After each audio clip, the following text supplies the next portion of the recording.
Je commence, donc je remercie bien sûr les organisateurs pour cette conférence. Il n'y a pas beaucoup de gens maintenant qui travaillent sur les collisions. Bon, on aurait bien aimé s'il y a donc plus de jeunes qui vont s'intéresser à ce domaine, mais un peu partout dans le monde. Donc il n'y a pas beaucoup de gens maintenant qui veulent donc, si vous voulez, investir leur temps pour faire beaucoup de calculs analytiques et même numériques. D'accord. Donc moi, ce que je fais, c'est c'est le domaine des collisions, mais on le fait d'une autre manière. Donc, moi, je suis intéressé beaucoup plus par, donc, si vous voulez, calculer des sections efficaces pour des codes de Monte-Carlo. D'accord?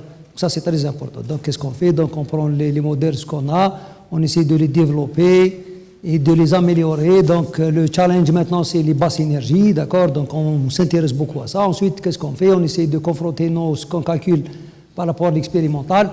Ensuite, on essaie de les implémenter d'une manière bien définie dans des codes Monte-Carlo. Ensuite, on lance ces calculs Monte-Carlo et encore une fois, on les confronte à l'expérimental et essaie de trouver des applications.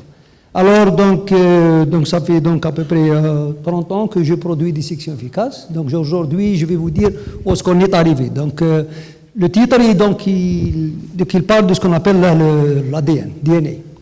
Alors, je vais vous dire pourquoi. Donc, on a commencé avec ce qu'on appelle l'eau qui est gaz, d'accord, pour essayer de to mimic, en français, donc c'est un tout petit peu de poursuivre. To mimic en français, c'est imiter donc le comportement des particules dans une cellule humaine. Ensuite, comme eau, gaz, ce n'est pas, c'est très loin. Donc, ça, c'est un autre contexte qu'on peut expliquer. Donc, on a changé. C'est l'eau liquide, liquid water. And again, dans cette aussi, donc, les gens sont un tout petit peu loin. Donc, ça ne représente pas la réalité. Ensuite, c'est l'ADN. Ensuite, même dans l'ADN, donc, il y a beaucoup de gens qui ont fait de calculs dans l'ADN. C'est encore loin de ce qu'on appelle l'ADN humain. Donc, ça, c'est le parfait.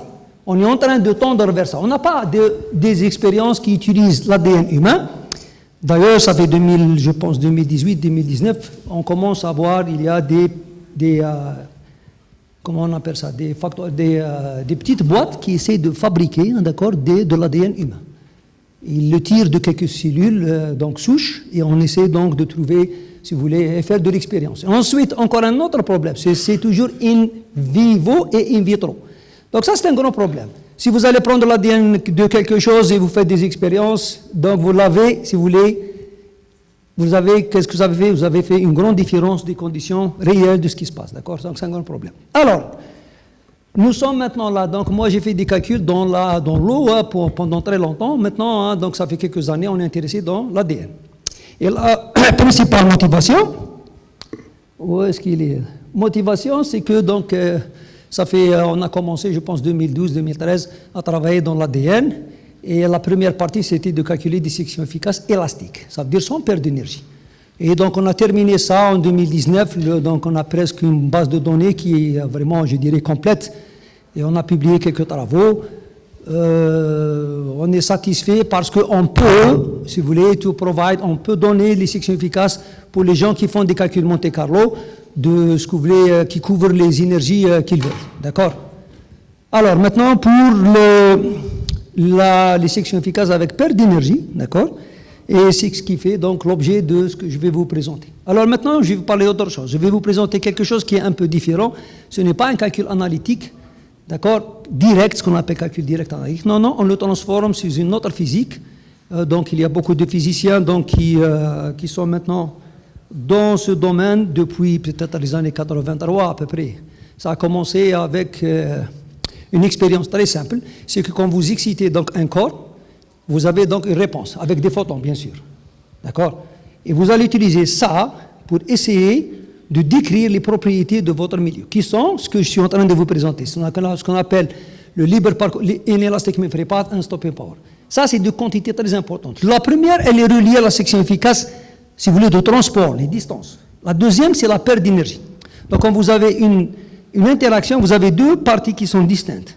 Si vous calculez ce qu'on appelle M0, bien sigma 0, sigma, vous êtes en train de parler de combien vous allez faire de distance à l'intérieur.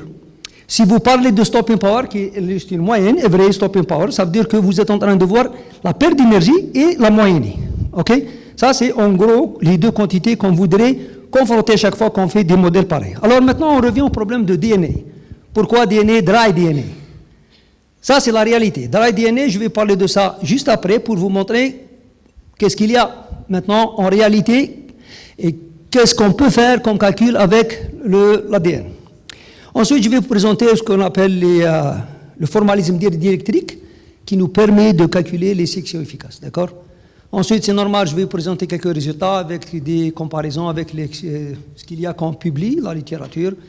Et si le temps nous permettra, je vais vous parler de ce qu'on a fait avec ces sections efficaces dans un code de Monte Carlo. Et ensuite, on termine avec une conclusion. Donc, je vais faire un peu, peut-être je vais accélérer un peu, comme ça je vais essayer de vous intéresser. Hein. Donc, on commence avec la structure de l'ADN. Alors, vous devrez savoir qu'il y a ce qu'on appelle différentes conformations of DNA. A-DNA, B-DNA, Z-DNA. Nous oublions la dernière, vous pouvez chercher dans Google, vous allez comprendre pourquoi c'est différent. Les conformations, ça veut dire le double helix. Ce n'est pas la même chose, d'accord? Ça diffère. Alors, moi, je suis intéressé par ce qu'on appelle A-DNA, B-DNA. Alors, B-DNA, c'est de l'ADN qui est hydraté. Il contient des molécules d'eau. Je vais parler aussi de ça juste après. Si vous enlevez les molécules d'eau, vous allez tomber sur ce qu'on appelle le A-DNA. Dry DNA, il est sec, d'accord? Et donc, vous allez faire avec ça vos calculs. Donc, l'ADN qui existe sous cette forme ADN s'appelle plasmide. Et depuis longtemps, donc, les gens qui travaillent dans les codes Monte Carlo, ils sont basés sur des expériences, ça fait longtemps qu'ils ont fait ça, pour les utiliser dans des modèles, ce qu'on appelle diélectriques. Et pour arriver donc à calculer des sections efficaces. Alors, bon, ça, c'est ce qu'on va faire. Donc, c'est une interaction d'électrons et de positrons, ce qu'on appelle light charge particles, avec de l'ADN qui, normalement, doit contenir de l'eau. Et pour simplifier pour cette, si vous voulez, cette conférence, je vais parler d'un seul cas qui s'appelle dry DNA, juste dry DNA. On a fait des calculs hydrated DNA, qui est encore plus compliqué, donc et ça a marché aussi. Hein, donc, il y a donc Dr. Awina, elle n'est pas là. Donc, je ne sais pas, normalement, elle devait être là. Donc, elle a fait le calcul avec nous hein, pendant des années. Maintenant, on s'approche plus de ce qui se passe réellement, d'accord? Pourquoi? Donc ça, c'est un article qui a été publié dans Science. Donc ça, c'est important. On doit se référer à quelque chose qui est une référence. Donc, ils ont montré que l'ADN que vous connaissez, il n'est pas seul comme ça, d'accord? Il y a toujours deux layers, two layers. La première s'appelle bulk layer. Ça veut dire ça, c'est si vous pouvez imaginer que c'est le cytoplasme. Ensuite, à l'intérieur de l'ADN, vous avez des molécules d'eau. Est-ce que cette couche qui est là, on peut la séparer? Non, elle existe tout le temps. What does it mean? Cela veut dire que votre ADN, ce que vous connaissez vous, il y a toujours des molécules d'eau autour. Ça, c'est la réalité. La grande différence, regardez, la grande différence que moi, je ne suis pas vraiment intéressé par faire des calculs analytiques avec les équations de Schrödinger pour une seule raison. C'est que je vais, si vous voulez, m'éloigner de l'image réelle qui va m'essayer de convaincre d'autres gens à leur dire que ça, c'est des sections efficaces que vous pouvez utiliser. Alors, le code qui utilise ça, ça s'appelle GeoFort DNA. Pour le moment, vous devrez savoir, surtout les doctorants, que il y a un autre code qui s'appelle Partrak, mais on ne vous le donne pas. C'est le monsieur qui a fait ça, il s'appelle Dimfelder, il est connu donc, dans les sections efficaces, dans ce monde-là. Il y a GeoFort DNA qui est free. Si vous l'utilisez, vous allez essayer de faire des simulations, pas réelles, mais c'est ce qu'on a de mieux jusqu'à maintenant. Ça veut dire vous allez faire ça dans la matière biologique. D'accord? Je ne parle pas de matériaux solides, tout ça. D'accord? Je parle de matériaux biologiques, c'est important ça. C'est ce qui est très demandé pour le moment. D'accord? Pour tout ce qui est donc matériaux, moi je trouve que normalement il y a des gens qui ont fait ça et ils le font très bien. D'accord? On maîtrise ça puisque ça existe. À l'état, on peut le prendre avec les propriétés, on fait des calculs. Ok, donc je vais vous montrer maintenant quelque chose qui est intéressant. Au moins vous intéresser par quelques points. Vous n'allez pas comprendre ce que je fais, c'est normal en une demi-heure, mais essayez de vous donner quelques points qui sont importants pour vous, juste comme information générale, ou bien pour ceux qui sont experts, ils peuvent comprendre ce qu'on fait dans cette théorie. Alors, nous avons pris l'ADN. Nous avons essayé de le décortiquer et voir est-ce que réellement il contient de l'eau. Et c'était la première question qu'on a posée, d'accord? Alors vous devez savoir que vous pouvez prendre l'ADN, tant qu'il est, vous mettez sous forme ce qu'on appelle nucléotide. Vous prenez deux bases, l'adénine et donc thymine, ensuite cytosine, guanine, et vous avez ce qu'on appelle les brins, squelettes. Les brins, donc, ça s'appelle sugar phosphate, ce qu'on appelle le déoxyribose. Vous pouvez les décortiquer, diviser en 4. Vous allez donc avoir 4 parties qui sont appelées nucléotides. Et vous allez donc prendre votre milieu, c'est comme vous, dans votre imagination, des molécules, nous, on le fait de cette manière. On le prend sous forme de nucléotides. Ensuite, si vous poussez un tout petit peu à l'intérieur, vous allez voir que vous pouvez trouver de l'eau, regardez ici, si vous prenez l'adenine, premier nucléotide, avec la partie brun, ce qu'on appelle le déoxyribose unit. Vous allez trouver qu'il y a OH, et vous avez en haut un H. Donc les deux, ça peut former H2O. Et donc, en bas, vous descendez, vous avez ce qu'on appelle le phosphoric acid unit qui est à côté. Vous pouvez donc dire que la deuxième partie, donc je n'ai pas de pointeur, je suis désolé, donc phosphodiester bond, la deuxième partie qui vient en bas, donc vous avez l'adénine en haut, ensuite vous avez quoi? Guanine qui est en bas. Donc vous trouvez aussi donc un H2O qui est de côté.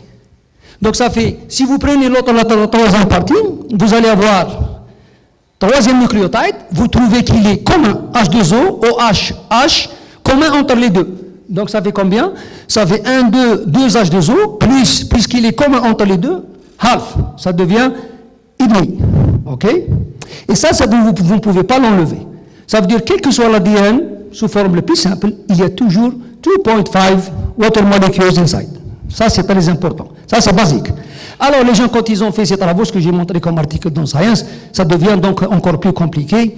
Ils ont trouvé, donc je vais faire rapidement, de l'ADN qui contient 2.5, 16, 12, 20. Et donc ça dépend des références et vous pouvez travailler. Donc maintenant, nous avons travaillé sur ça. Mais pour cette, j'ai dit, pour cette conférence, je vais vous montrer juste comment on fait le calcul pour 2.5 avec... Alors, maintenant, je vais faire ça rapidement, je vais passer.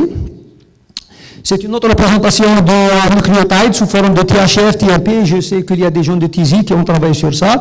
Donc, je vais vous montrer que, bon, certainement qu'ils le savent, vous avez deux manières de présenter, si vous voulez, l'ADN et faire des calculs. Vous pouvez le faire sous forme THF, tétrahydrofédral, plus TMP, half pyrimidine, half purine.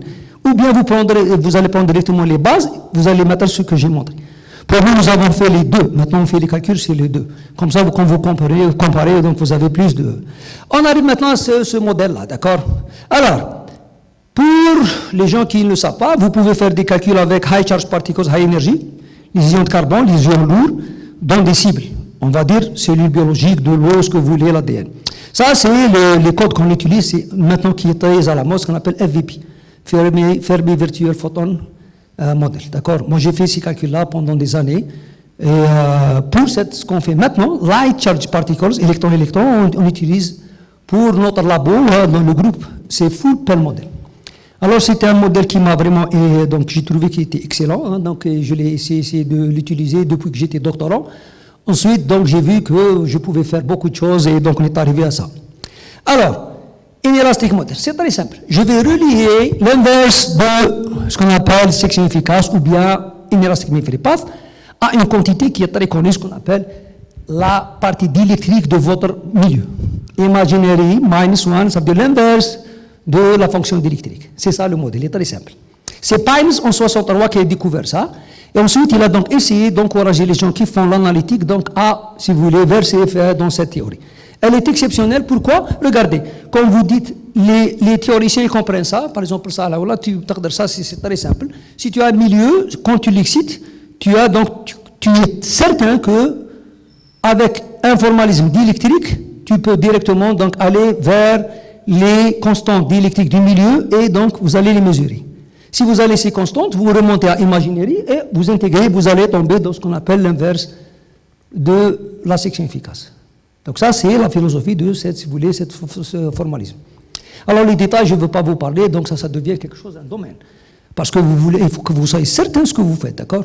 Sinon, je vais vous montrer ici, d'accord, c'est pas évident. Alors, dans ces interactions de ces électrons à l'intérieur de ce milieu, il y a deux types, ce qu'on appelle plasmon creation, vous avez ça, et vous avez ce qu'on appelle electron-hole interaction. Donc ça, c'est purement physique, et ça demande donc autre chose, beaucoup de, si vous voulez, un formalisme un peu qui... c'est pas évident de le faire, d'accord, mais on le fait. Donc ces deux parties vont nous aider donc à séparer les deux interactions et à monter à l'équation numéro 1. Alors le monsieur qui a fait ça, revenons au problème donc posé par la première présentation, c'est ce qu'on appelle le Q.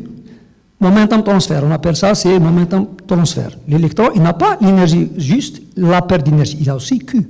Q, ce qu'on appelle momentum transfert. Alors ça devient un problème plus compliqué. Si vous allez prendre les deux, ça devient ce qu'on appelle BT surface. Donc les gens qui font ces interactions, ils doivent connaître ce qu'on appelle la surface de BT. Elle est très importante. Si vous arrivez à le décrire, vous allez calculer tout.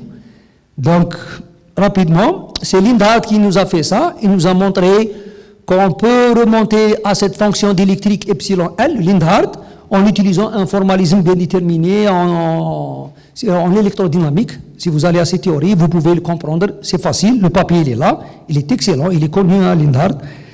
Il a été cité, je ne sais plus combien de fois, des milliers de fois cet article, d'accord. Well, donc maintenant nous revenons au modèle de Penn.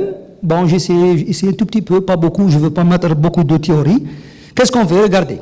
La théorie stipule que vous avez un gaz d'électrons, okay? Et pour le calquer, pour quelque chose qui est réel, vous allez prendre les propriétés intrinsèques de ce milieu et les mettre à l'intérieur. Et c'est ce qu'on fait ici.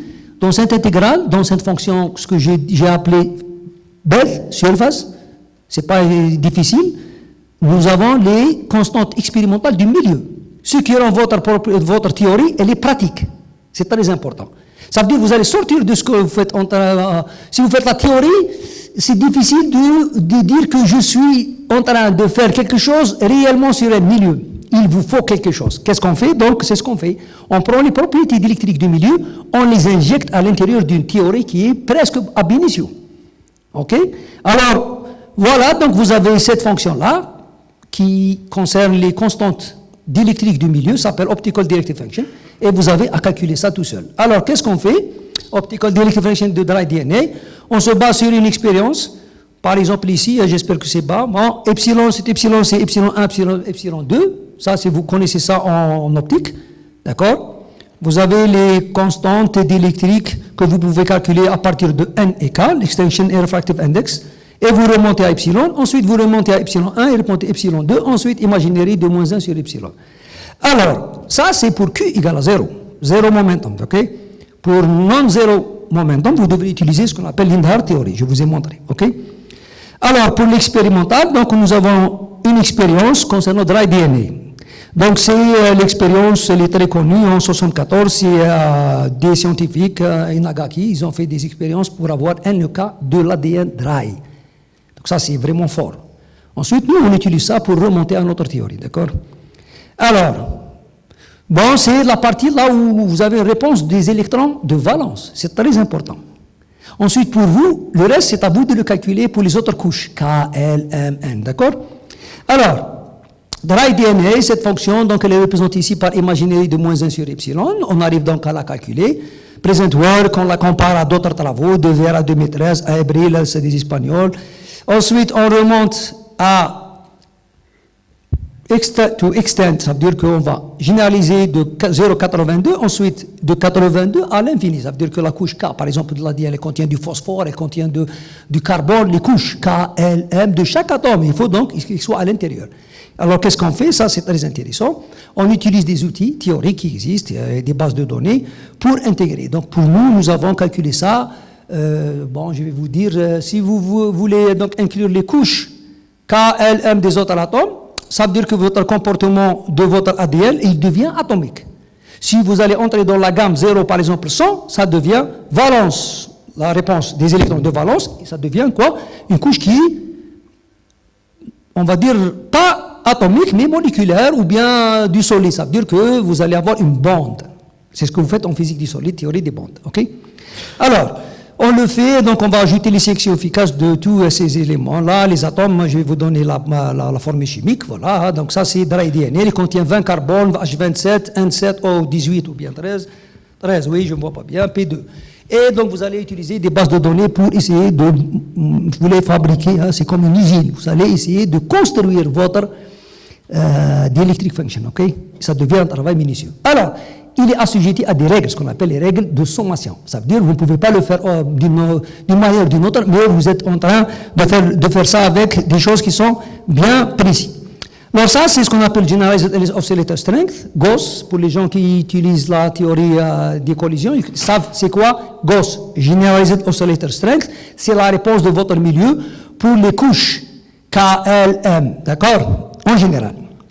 Alors, rapidement, hein, je vais donc essayer de vous montrer, voilà, donc on est arrivé à construire notre fonction de 100 jusqu'à 10 puissance 11 pour couvrir toutes les énergies possibles, losses, et ensuite pour les pics qui sont à l'intérieur, j'ai fait ça exprès hein, pour les étudiants, hein, pour vous dire que les pics que vous voyez, hein, quand vous allez étendre ça à taille énergie, il faut que vous voyez les pics pour chaque couche.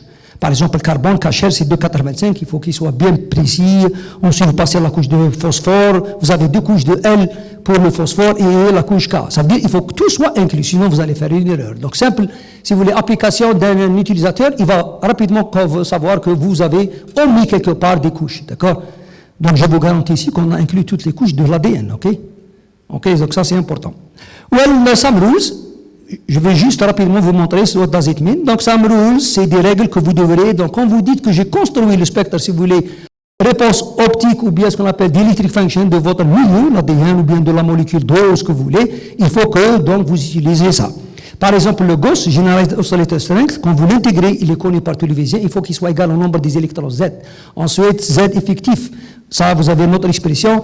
Et l'intégrale de cette fonction d'électrique, il faut qu'il soit égal à ce qu'on appelle le EP carré. C'est le plasmon, la réponse de votre milieu, square par pi divisé par 2.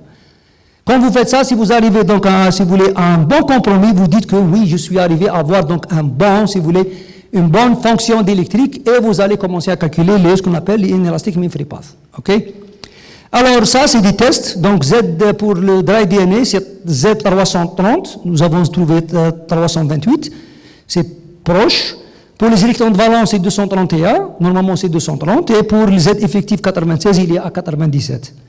Donc, ça, je pense que ça c'est bien. Hein. Donc, pour le Gauss, l'intégrale est 330, donc à 0,1% près. Donc, ça, c'est 0,29%. Donc, ça, c'est bien. Bon, pour ce qu'on appelle la masse A, c'est 895, c'est EP carré. Bon, il y a une erreur quand même de 0,31%. Donc moi, donc à partir de ça, je peux donc demander à quelqu'un d'utiliser ça. Ça veut dire qu'on a préparé le matériau pour. Donc ça, c'est bien. Et je vous dis que donc ça, c'est une théorie que j'ai appris avec des gens hein, donc, qui sont experts dans le calcul des sections efficaces énergétiques. Avec le temps, donc j'ai essayé de si vous voulez, me familiariser avec comment je peux être certain que j'ai pu quand même construire ce qu'on appelle la surface de Bethe. Donc ça, c'est ce que je suis en train de vous montrer. Alors, maintenant pour ce qu'on appelle mean excitation energy, c'est une quantité qui est très connue par tous les solides. C'est expérimental. Donc on essaie aussi d'intégrer ça. Nous avons une règle, d'accord, elle est là, hein, c'est très intéressant de le faire.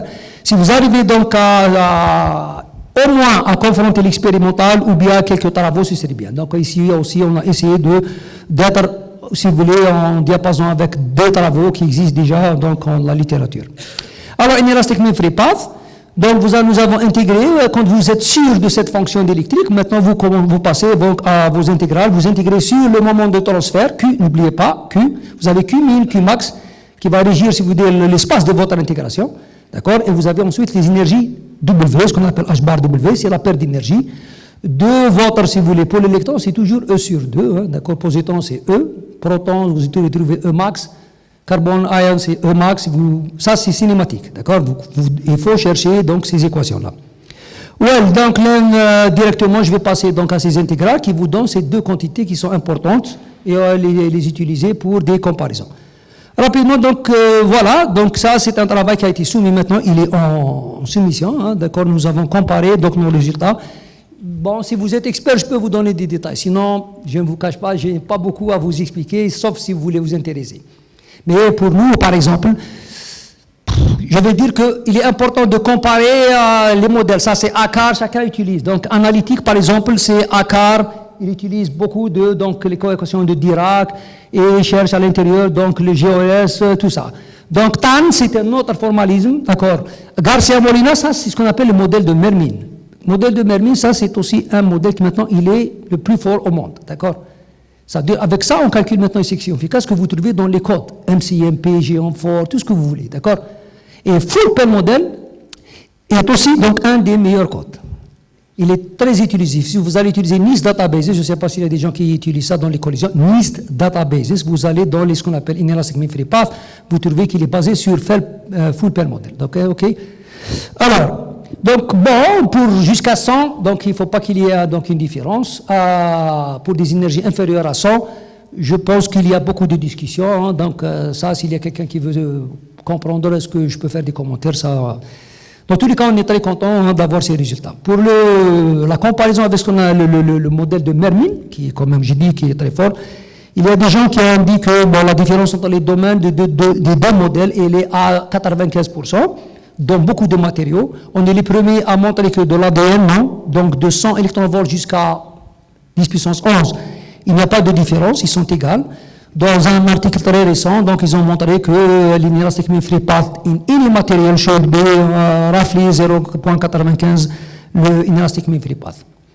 Alors pour le stopping power, ce qui est important, le stopping power, c'est ce qu'on appelle, vous allez moyenner les énergies perdues dans votre milieu, pas les particules primaires, hein, pas parce qu'il est déposé. Donc aussi, donc, nous avons comparé ça à beaucoup de résultats, donc ça nous a fait plaisir donc d'avoir 3 minutes. Oui, oui.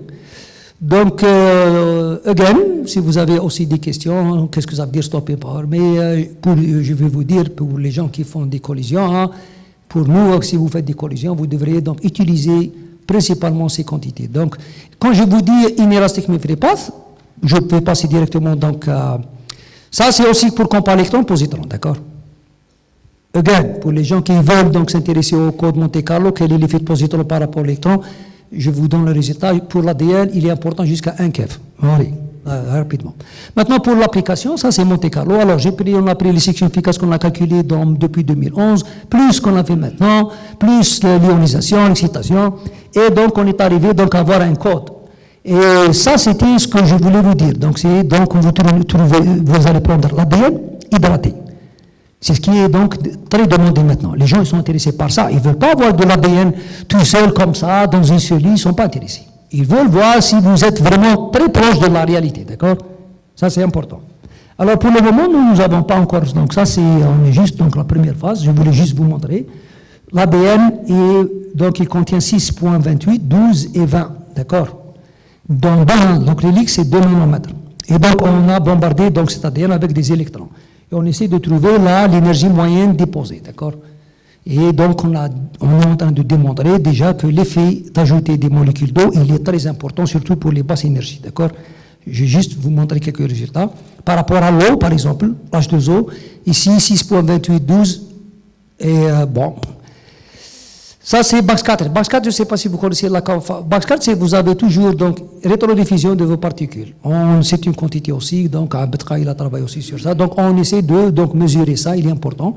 On n'a pas de mesure expérimentale, donc on n'a jamais pu confronter ça. Ça n'existe pas encore des résultats expérimentaux sur ça, parce qu'on n'a même pas pu fabriquer quelque chose qui s'appelle l'ADN avec, donc, si vous voulez, des molécules d'eau pour faire des expériences. OK? Expériences dans la physique des radiations, pas encore. Parce qu'on veut arriver à quoi? On veut arriver à ce qu'on appelle le dépôt de dose. C'est ce qu'on fait donc, si vous voulez, dans les expériences en dosimétrie. On veut comprendre ce qui se passe au niveau cellulaire. Ça s'appelle microdosimétrie. D'accord? Et ensuite, maintenant, nous avons ce qu'on appelle nanodosimétrie. Et moi, je travaille avec des Allemands en nanodosimétrie. On veut savoir ce qu'il y a exactement. Alors, sur ça, je termine. Hein. Tiens, c'est pas la peine de lever la main. Merci bien. Shukran barakallahu fik. Donc, on remercie M. Chaoui pour la présentation. Et si vous avez des questions. Oui, M. Moussouri. Donc, qu'est-ce que vous donnez comme paramètre à votre corps pour pouvoir calculer ces expressions? Les constantes diélectriques. Les constantes diélectriques. C'est tout. Et comment il décrit, lui, cette molécule d'ADN? Vous la décrire comment? Et vous n'étiez pas là, vous sortez. Alors, j'ai dit que, regardez, les constantes diélectriques, c'est les paramètres intrinsèques de votre milieu. Ça, vous le devrez savoir, physicien, que si vous voulez donc caractériser un milieu, c'est... Comment lui, il décrit cette molécule d'ADN? La fonction d'onde, comment il va la... Non, il n'en parle pas de fonction d'onde. Regardez, c'est un autre formalisme, regardez. Si vous avez une particule dans un milieu, oubliez fonction d'onde. Bien sûr. Non, ça c'est une manière de faire les choses. Faire les choses avec les fonctions d'onde, c'est une chose. Okay? Maintenant, ce que je suis en train de vous dire, c'est l'approximation de Born. Vous aurez dû voir ça. Je ne voulais pas parler de ça. Quand vous mettez D2, je vais vous montrer. Attendez. Et bien sûr. Et alors, ça c'est nouveau pour nous, d'accord? Eh bien, c'est ça le but de vous exposer ça. Donc, je vais vous montrer par exemple l'équation qui va vous permettre de comprendre où est-ce qu'elle est l'équation de Born.